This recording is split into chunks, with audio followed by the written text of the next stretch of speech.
Good morning, everyone, and welcome to the 4th Annual Mid-Atlantic Ocean Forum brought to you by the Mid-Atlantic Committee on the Ocean. I'm happy that you've chosen to join us today. My name is Kimberly Cole, and I have the pleasure of serving as the current state chair of the Mid-Atlantic Regional Council on the Ocean, or MACO. In my day job, I'm the administrator for the coastal programs with the Delaware Department of Natural Resources and Environmental Control, which serves as the department's research, education, and policy lead for coastal, estuarine, and ocean issues. The Mid-Atlantic Ocean Forum has brought together hundreds of ocean professionals, stakeholders, and the public for several years now. And although I wish I could see all of you in person, I'm grateful for the opportunity that a virtual format provides in allowing more people to attend throughout the region. I would also like to express my sincere appreciation to those who made this event possible. I know that a tremendous amount of work behind the scenes has gone into the planning to make this happen. Thank you. Over the next 2 days, we will use the forum as a venue for information sharing, coordination, and collaboration to enhance the region's ability to leverage existing efforts and information across multiple state and federal government agencies, federally recognized tribes, and non-governmental entities and ocean stakeholders. The ocean and coastal waters of the Mid-Atlantic, stretching from New York to Virginia, provide a wealth of economic and environmental services to local communities, states, and the nation. Over 34 million people call the Mid-Atlantic coastal region their home. And the Mid-Atlantic Ocean and coast serves as an economic engine for the nation, generating $2 trillion, or 14% of the US gross domestic product annually. Commercial and recreational fishing, transportation, renewable energy production, telecommunications, science and research, tourism, as well as recreational interests and industries are just a few of the many ways that people benefit from having a vibrant ocean environment in the Mid-Atlantic. As the ocean faces an unprecedented amount of pressures and demand for space, challenges and opportunities for regional ocean planning have increased. A holistic regional approach is necessary as the actions and processes occurring in one area have far-reaching implications on the other Mid-Atlantic states, coastal communities, offshore uses, and beyond. Coordination on a regional scale helps in identifying and engaging appropriate stakeholders that historically may have been underserved, ensuring coastal communities that depend on the economy the ocean provides, such as the coastal recreation and tourism industries, are represented and included in ocean planning issues. Bolstering communication and cooperation in the region, whether it be from a federal, state or local government, tribal or NGO perspective, will present us with unlimited opportunities to effectively evaluate and manage impacts from natural and human-induced changes in the ocean. I look forward to continuing working with stakeholders on the ocean issues that matter most to them. MACO and the Mid-Atlantic Committee on the Ocean are working towards the goals outlined in our work plans, leveraging existing and new work groups and partnerships to facilitate information sharing, identify and address data needs, and engage with stakeholders. I hope that you will stay connected and consider getting involved in the coming years as we implement new projects to ensure a healthy and sustainable ocean ecosystem and economy. Thank you again for joining us today. And I'm now pleased to introduce Mike Snyder, the chair of the Mid-Atlantic Committee on the Ocean. Thanks.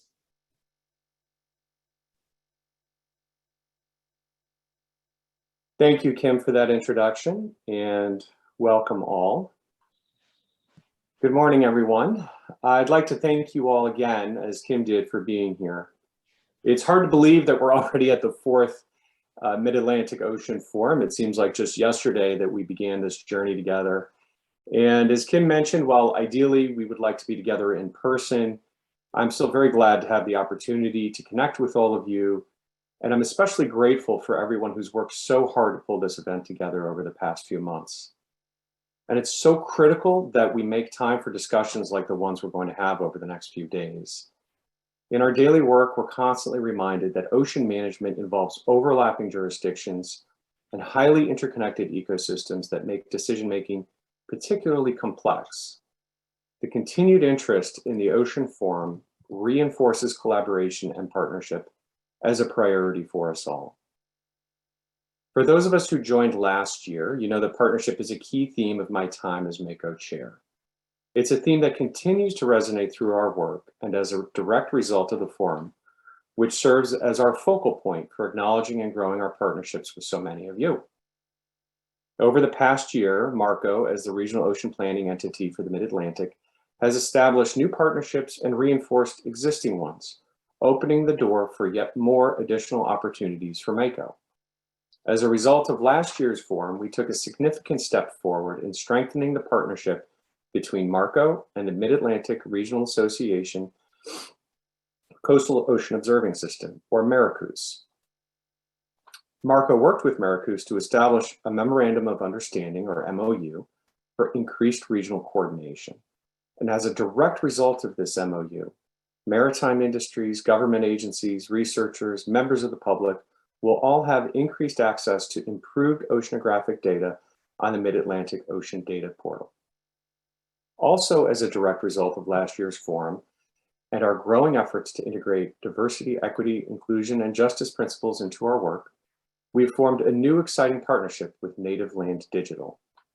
Native Land Digital is a not-for-profit organization that was established to create and foster conversations about the history of colonialism, Indigenous ways of knowing, and settler-Indigenous relations through educational resources such as their Territory Acknowledgement Guide. This organization creates spaces where non-Indigenous people can be invited and challenged to learn more about the lands they inhabit, the history of those lands, and how to actively be part of a better future going forward together. Native Land Digital is Indigenous-led, with an Indigenous executive director and board of directors who oversee and direct the organization. Among the hundreds of new maps added to the Ocean Data Portal last year, MACO has assembled a new Indigenous Nations, Communities, and Cultures map collection to assist with ocean planning and to increase awareness of the region's deep American Indian heritage and history. The collection contains 6 interactive map layers which can be accessed on our data portal website and includes 3 maps based on federal data sets and 2 created by Native Land Digital. The collection was created with guidance from MACO member and tribal lead Dr. Kelsey Leonard of the Shinnecock Indian Nation, who has long advocated for the addition of data that would improve communication between tribal, state, and federal entities. And lastly, in July of last year, MACO, the Northeast Regional Ocean Council, or NROC, and the Coastal State Stewardship Foundation were selected to host the Regional Wildlife Science Collaborative for Offshore Wind, also known as the RWSC. The RWSC is a collaborative entity among 4 sectors: federal agencies, state agencies, environmental non-governmental organizations, and offshore wind companies with a mission to collaboratively and effectively conduct and coordinate relevant, credible, and efficient regional monitoring and research of wildlife and marine ecosystems that supports the advancement of environmentally responsible and cost-efficient offshore wind power development activities in U.S. Atlantic waters.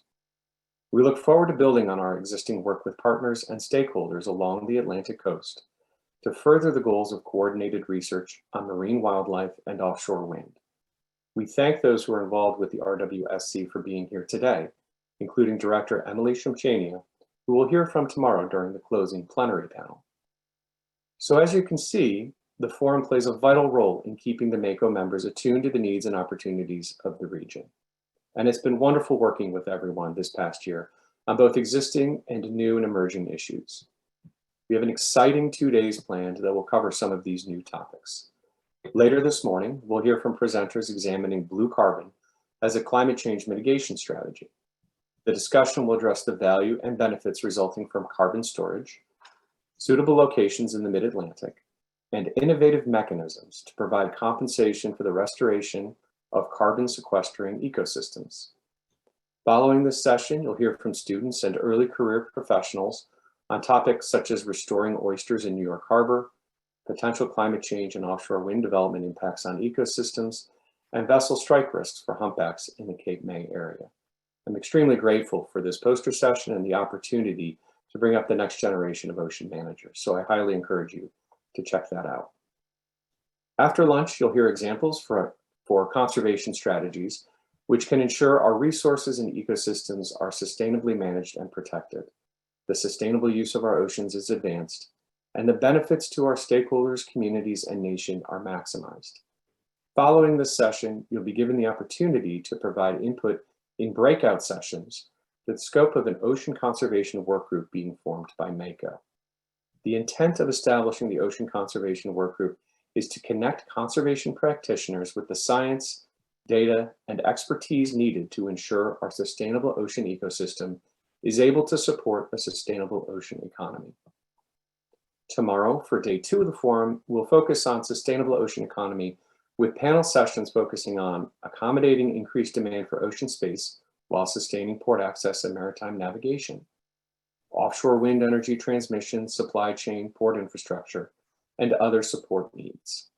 We'll end the forum with an exciting panel of diverse representatives giving their perspectives on sustainable ocean ecosystems and economic issues, and the opportunities for regional collaboration on sustainable ocean management.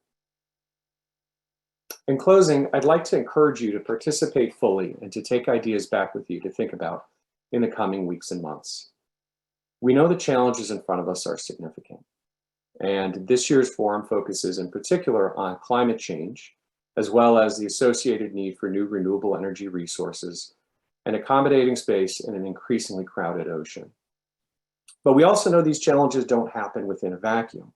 And as everybody knows, the last couple of years have been difficult for us as a society and personally. And so as we work together over the next couple of days to further identify opportunities to address those challenges, it's increasingly important for us to do so in a spirit of partnership. And I wanted everybody to take a moment and just, amidst all of the challenges that we currently experience in our professional and personal lives, maybe take the next couple of days as an opportunity for some optimism. I know getting ready for this morning and today's events, I was thinking about a mentor of mine who retired in the last few months.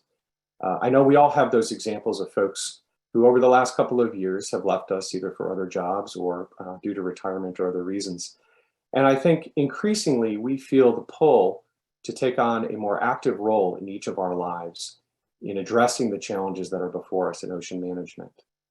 And I think that spirit of partnership is so critical for all of us as we look ahead to the next couple of years and the next decade even of work in ocean management and related activities, that we think about what are those real opportunities for us to partner.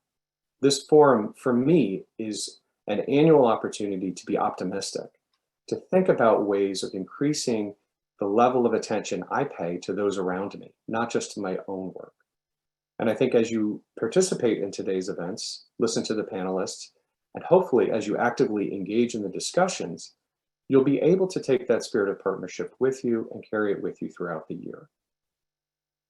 So let's use today and tomorrow as fuel to carry those MACO partnerships into the future. And again, I thank you for participating today and for your continued partnership with MACO.